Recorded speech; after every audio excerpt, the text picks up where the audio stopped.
अस्सलामुअलैकुम स्टूडेंट्स। सबसे पहले तो मैं आपको अपने चैनल एयरलेस कंसेप्ट में खुशामदीद कहता हूँ। स्टूडेंट्स, आज के वीडियो लेक्चर्स में जिस टॉपिक पर हम बात करेंगे, जिस टॉपिक को हम समझने की कोशिश करेंगे, वो है कैपेसिटर। ठीक है। तो सबसे पहले आप इस इमेज में देखें। अगर आपने मुख्तलिफ इलेक्ट्रॉनिक डिवाइसेस को खोल कर देखा होगा, उनके सर्किट को देखा होगा, तो आपने इन किस्म के कंपोनेंट्स को लाजमी तौर पर देखा होगा। ठीक है। जैसे फॉर एग्ज़ाम्पल अगर आपने किसी सर्किट को देखा होगा तो वहाँ पर इस किस्म के टावर्स जो है वो आपको नज़र आते हैं। या अगर आपने अपने घर के एसी पेन को देखा होगा, ठीक है, तो उसमें से यहाँ पर इस ब्लैक कलर का या रेड कलर का एक कैपेसिटर जो है वो कनेक्टेड होता है। स्टूडेंट्स, ये जितने भी कंपोनेंट आपको नज़र आ रहे हैं, ये तमाम कंपोनेंट्स जो है ये हमारे पास बेसिकली कैपेसिटर्स है जो मुख्तलिफ इलेक्ट्रॉनिक डिवाइसेस में और सर्किट में यूज़ होते हैं। आज के वीडियो लेक्चर्स में हम समझेंगे कि ये जितने भी हमारे पास कैपेसिटर है, ठीक है, इन कैपेसिटर का काम क्या होता है, ये कैपेसिटर की कंस्ट्रक्शन कैसी होती है, ये बने किस चीज़ से होते हैं, ठीक है, और इनको जो है हम किस चीज़ के लिए यूज़ कर सकते हैं। ये तमाम चीज़ें जो है आज के वीडियो लेक्चर्स में हम डिस्कस करेंगे। तो सबसे पहली बात कि कैपेसिटर क्या होता है। तो पहली बात हम बात करेंगे कि कैपेसिटर्स हमारे पास बेसिकली होता क्या है। तो स्टूडेंट्स, कैपेसिटर जो है वो हमारे पास एक इलेक्ट्रॉनिक डिवाइस है या एक इलेक्ट्रॉनिक कंपोनेंट है जो हम यूज़ करते हैं store energy in electrostatic field. Electrostatic field में एनर्जी को स्टोर करने के लिए हम यूज़ करते हैं। स्टूडेंट्स, अगर आप अपने बुक में देखेंगे तो वहाँ पर डेफिनेशन लिखा हुआ होगा कि capacitor is a device use to store charges. ठीक है। लेकिन कैपेसिटर हमारे पास चार्जेस को स्टोर नहीं करता। कैसे नहीं करता है वो आगे जाके हम डिस्कस करेंगे। ये बेसिकली हमारे पास एनर्जी को स्टोर करता है। और कौन सी एनर्जी को स्टोर करता है? इलेक्ट्रिकल एनर्जी को स्टोर करता है। किसमें? इलेक्ट्रोस्टैटिक फील्ड में। ये इलेक्ट्रोस्टैटिक फील्ड में कैसे एनर्जी को स्टोर करता है, आगे हम इसको डिटेल के साथ जो है वो डिस्कस करने वाले हैं। फिलहाल के लिए आपको कैपेसिटर्स के टाइप के बारे में पता होना चाहिए। कैपेसिटर के बहुत सारे टाइप्स है। शेप के लिहाज से अगर मैं टाइप्स की बात करूं तो तीन जो टाइप्स है इनको जर्नली हम कंसीडर करते हैं और हम पढ़ते हैं। एक है पैरेलल प्लेट कैपेसिटर, दूसरा है आपके पास सिलेंड्रिकल कैपेसिटर, और तीसरा हमारे पास है स्पेरिकल कैपेसिटर। अगर आप इस इमेज में देखेंगे तो इस इमेज में जो आपको ये कैपेसिटर नज़र आ रही है, इन कैपेसिटर की शेप को अगर आप देखेंगे तो ये शेप जो हमारे पास है ये सिलेंड्रिकल शेप है, और इसको हम कहते हैं कि this is a cylindrical capacitor. इस लिहाज से अगर आप इस कैपेसिटर को देखेंगे तो इस कैपेसिटर में दो पैरेलल प्लेट्स है यहाँ पर, ठीक है, ये दो पैरेलल प्लेट्स होती है। तो इस किस्म के कैपेसिटर को कहा जाता है पैरेलल प्लेट कैपेसिटर। ये भी सिलेंड्रिकल कैपेसिटर है। ठीक है। इस तरीके से जो है हमारे पास जो स्पेरिकल कैपेसिटर होती है उनका जो शेप होता है वो बिल्कुल स्पेरिकल होता है। आजकल वो शेप आम नहीं है। ज़्यादातर जो यूज़ होने वाले कैपेसिटर है वो हमारे पास सिलेंड्रिकल है और पैरेलल प्लेट कैपेसिटर है।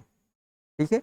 तो तीन टाइप्स होती है: parallel plate capacitor, cylindrical capacitor और स्पेरिकल कैपेसिटर।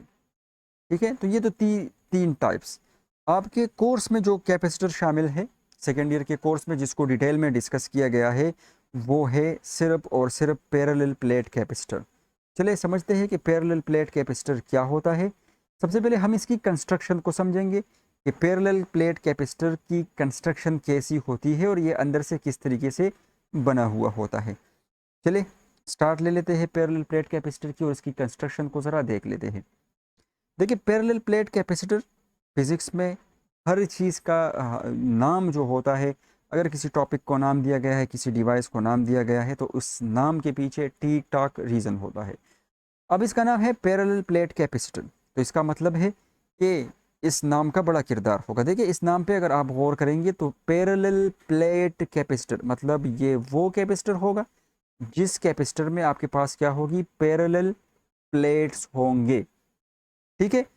तो जो पैरेलल प्लेट कैपेसिटर है वो सबसे सिंपलेस्ट कैपेसिटर होता है, और ये कैपेसिटर जो है ये कंसिस्ट होता है दो कंडक्टर मेटल प्लेट्स पर। ठीक है। Which are separated by a small distance, जिसको थोड़े से डिस्टेंस पे सेपरेट करके रखा जाता है। यहाँ पर डायग्राम में आप देख सकते हो, ये हमारे पास एक मेटल प्लेट है, ठीक है, और ये हमारे पास क्या है, दूसरा मेटल प्लेट है, ठीक है। और इन दो मेटल प्लेट को यहाँ पर कुछ डिस्टेंस डी पर जो है सेपरेट किया गया है। तो ये दो प्लेट्स जो हमारे पास है, ये इन दो प्लेट्स ने जो है हमारे, ये दो प्लेट्स हमारे पास जो है ये पैरेलल प्लेट कैपेसिटर्स में होते हैं, ठीक है।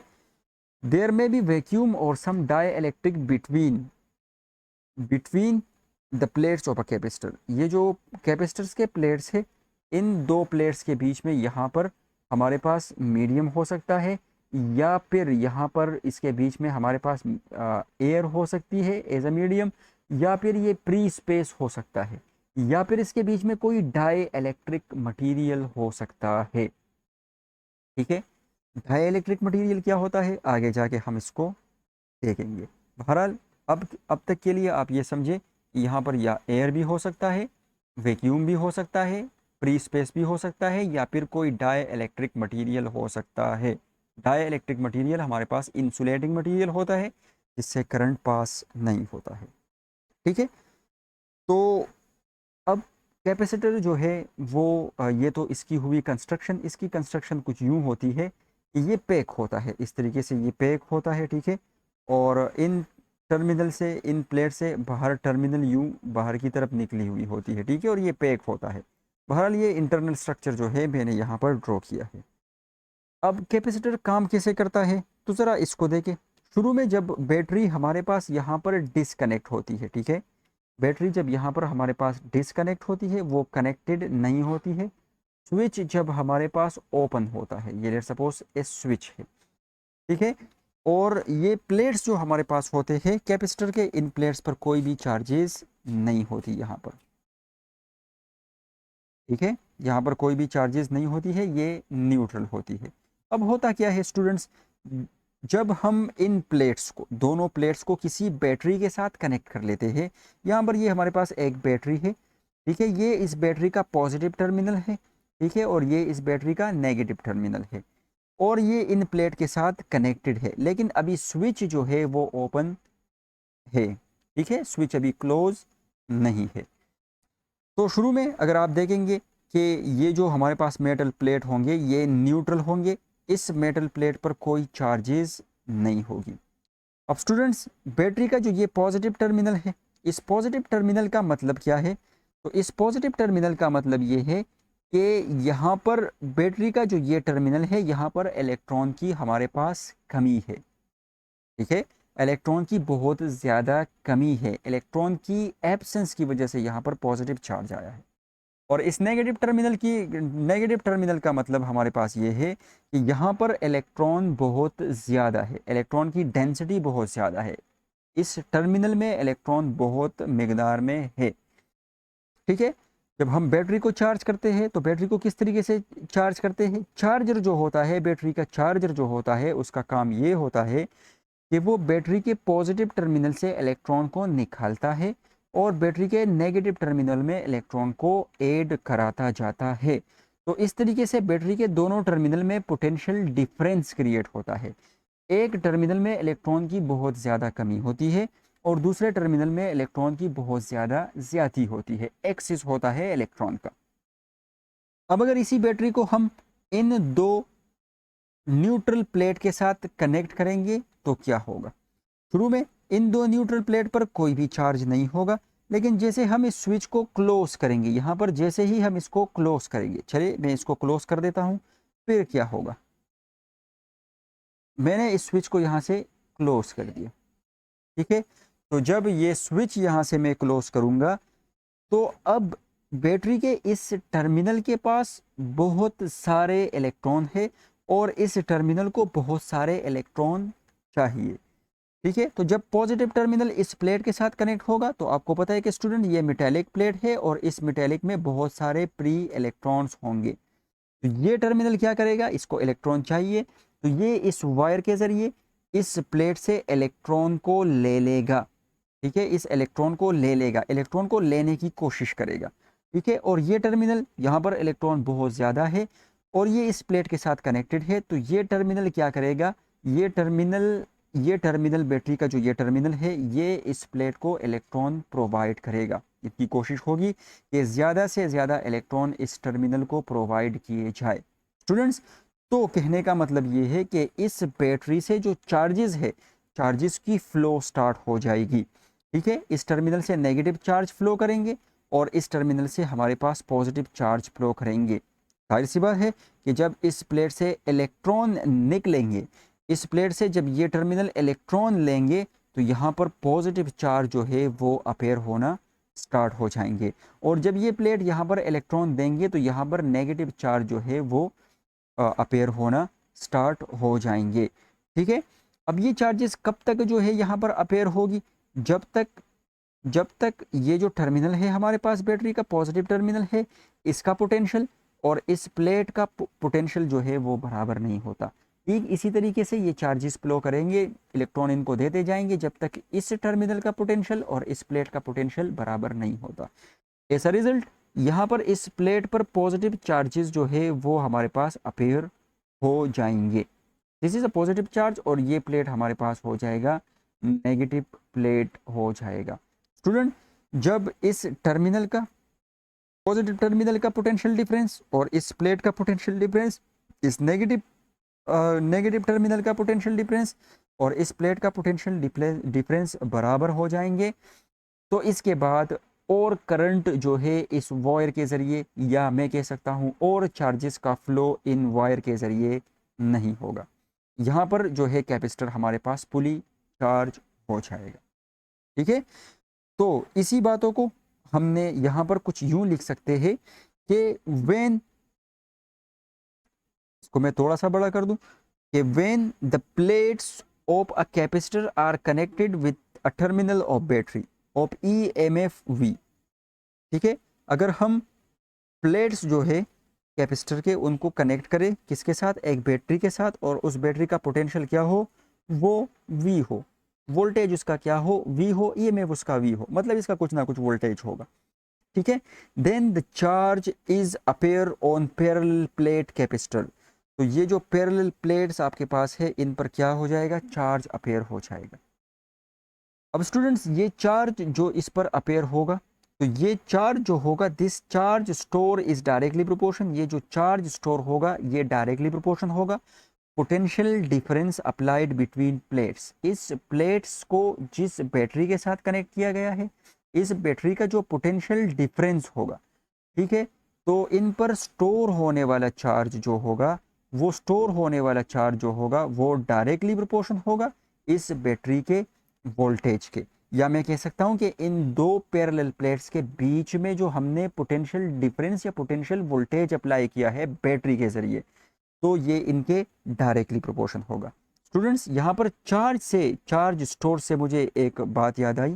शुरू में मैंने आपको बताया कि कैपेसिटर हमारे पास चार्ज जो है वो स्टोर नहीं करता है। अब चार्ज को किस तरीके से स्टोर नहीं करता है, तो ज़रा देखिए, अगर मैं ओवरऑल कैपेसिटर की बात करूँगा, तो देखिए शुरू में जब हमने स्विच को क्लोज नहीं किया था, तब मेरे पास जो नेट चार्ज था, वो नेट चार्ज जो था वो 0 के बराबर था।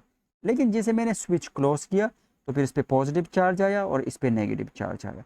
याद रखिए स्टूडेंट, जितना पॉजिटिव चार्ज यहाँ पर होगा उतना ही यहाँ पर नेगेटिव चार्ज भी होगा। तो फिर चार्जिंग के बाद भी यहाँ पर जो नेट चार्ज है वो हमारे पास क्या है? नेट चार्ज हमारे पास 0 है। तो इसका मतलब है बिफोर चार्जिंग और आफ्टर चार्जिंग नेट चार्ज हमारे पास 0 है। तो कैपेसिटर ने ओवरऑल चार्ज को स्टोर ही नहीं किया है। ठीक है, बहरहाल अगर हम एक प्लेट्स की बात करें तो फिर यहाँ पर चार्जेस जो है अपेयर हुई है, यहाँ पर चार्जेस स्टोर हुई है। तो हम कह सकते हैं कि जो हमारे पास capacitor is a device that store charges on either plate of a capacitor. Either का लफ्ज़ यहाँ पर बहुत ज़्यादा लाजमी है। अगर आप ये नहीं इस्तेमाल करेंगे, आप कहेंगे कि कैपेसिटर स्टोर चार्जेस, तो फिर दोनों प्लेट पे नेट चार्ज जो है वो आपके पास पहले भी, चार्जिंग से पहले और चार्जिंग के बाद भी 0 होता है, तो ये चार्ज स्टोर नहीं करता है।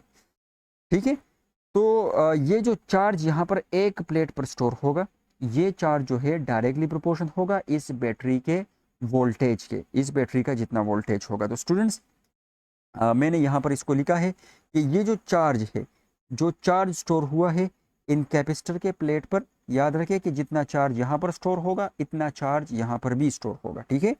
तो जितना चार्ज स्टोर होगा ये डायरेक्टली प्रोपोर्शन होगा v के, डायरेक्टली हटाएंगे तो इज इक्वल टू कांस्टेंट आएगा।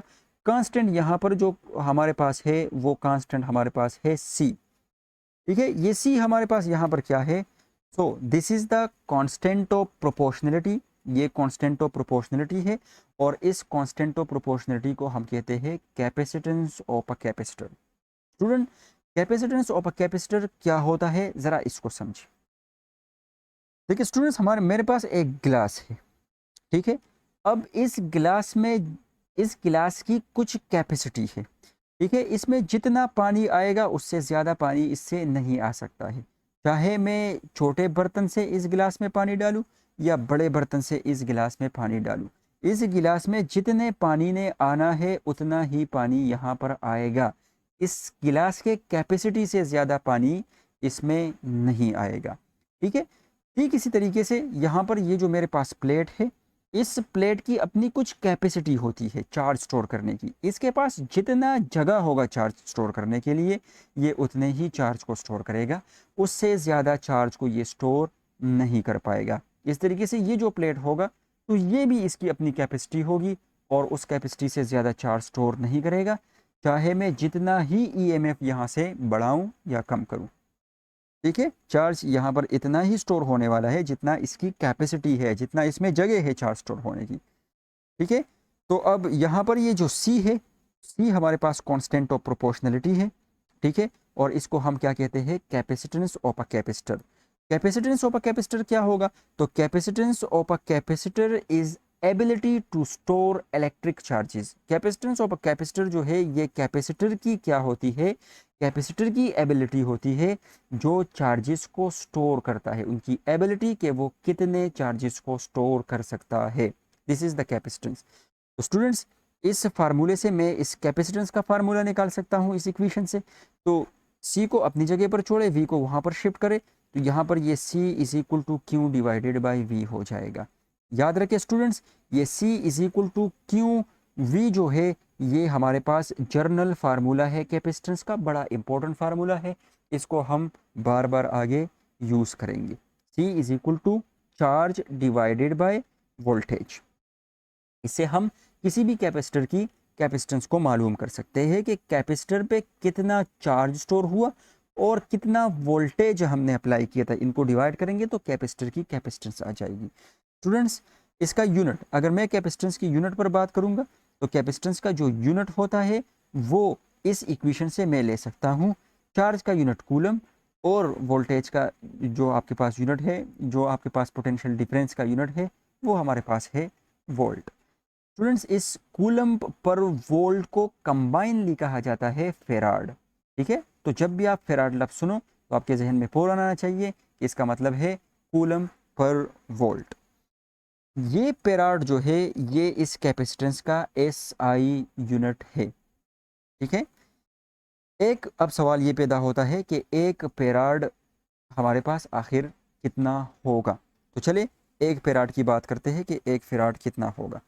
तो देखिए एक फेराड को हम इस इक्वेशन से ही डिफाइन करेंगे। तो देखिए, if 1 coulomb of charge is given to the plate to produce a potential difference of 1 volt, then the capacitance of capacitor is 1 farad.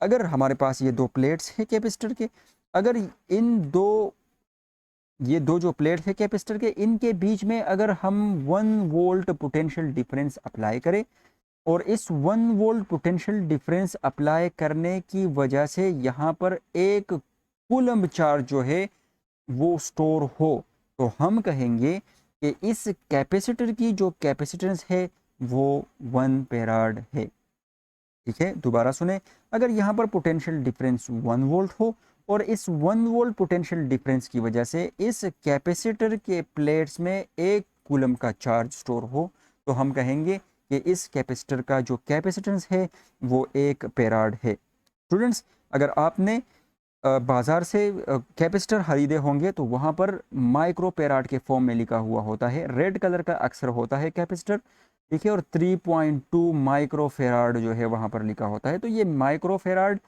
Farad बड़ा यूनिट है, माइक्रो जो है इसके साथ, और हम इसको माइक्रो, नैनो, पीको और ये इसके साथ जो है प्रीफिक्स का इस्तेमाल किया जाता है, क्योंकि पेराड काफ़ी बड़ा यूनिट है। ठीक है, तो एक पेराड आपको समझ में आया कि एक पेराड आप किस तरीके से डिफाइन कर सकते हैं। ये तो हुआ हमारे पास जर्नल डिस्कशन, हमने कंस्ट्रक्शन पढ़ी पैरेलल प्लेट कैपेसिटर की। ठीक है, और इसके बाद हमने देखा कि कैपेसिटर का कैपेसिटेंस किसके बराबर होगा। ठीक है, अब दूसरी बात हम करेंगे कि कैपेसिटर के ये जो कैपेसिटर है, ठीक है, अच्छा यहाँ पर एक बात याद रख ले कि हर एक कैपेसिटर का जो कैपेसिटेंस होता है वो मुख्तलिफ होता है। ये जो कैपेसिटेंस है, ठीक है, ये जो कैपेसिटर का जो ये कैपेसिटेंस है, ये कैपेसिटेंस डिपेंड करता है इन कैपेसिटर के कंस्ट्रक्शन पर डिपेंड करता है। ठीक है, ये करंट और ये चार्ज और वोल्टेज पर भी डिपेंड करता है, लेकिन साथ साथ इसकी डिपेंडेंसी जो होती है वो पूरी की पूरी डिपेंडेंसी होती है इस कैपेसिटर के स्ट्रक्चर पर, कि ये बना किस तरीके से है। अब ये कैसे आपको समझ में आएगा, जब हम इसको आगे कैपेसिटेंस, पैरेलल प्लेट कैपेसिटर की कैपेसिटेंस को स्टडी करेंगे तो आपको समझ में आएगा कि पूरा का पूरा जो इसका ये कैपेसिटेंस है ये डिपेंड करता है किस चीज़ पर, इनके फिजिकल स्ट्रक्चर पर डिपेंड करता है। ठीक है,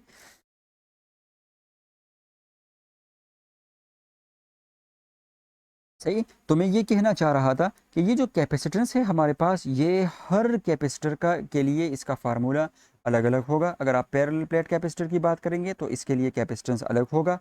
अगर आप सिलेंड्रिकल कैपेसिटर की बात करेंगे तो इसके लिए कैपेसिटेंस का फार्मूला अलग होगा। अगर आप स्फेरिकल की बात करेंगे तो इसके लिए भी कैपेसिटेंस का फार्मूला अलग होगा। तो अब हम मालूम करने जा रहे हैं कि ये जो हमारे पास कैपेसिटर है, इस कैपेसिटर की कैपेसिटेंस का फार्मूला क्या होगा। अगर आप कहेंगे कि सर ये है, तो this is the journal formula, ये तमाम कैपेसिटर्स के लिए है, ये जर्नल फार्मूला है। अब हम स्पेसिफिकली पैरेलल प्लेट कैपेसिटर के लिए कैपेसिटेंस का फार्मूला जो है देखेंगे, और हम देखेंगे कि पैरेलल प्लेट कैपेसिटर का कैपेसिटेंस डिपेंड किन किन चीज़ों पर करता है और किस तरीके से ये इन स्ट्रक्चर पर डिपेंड करता है।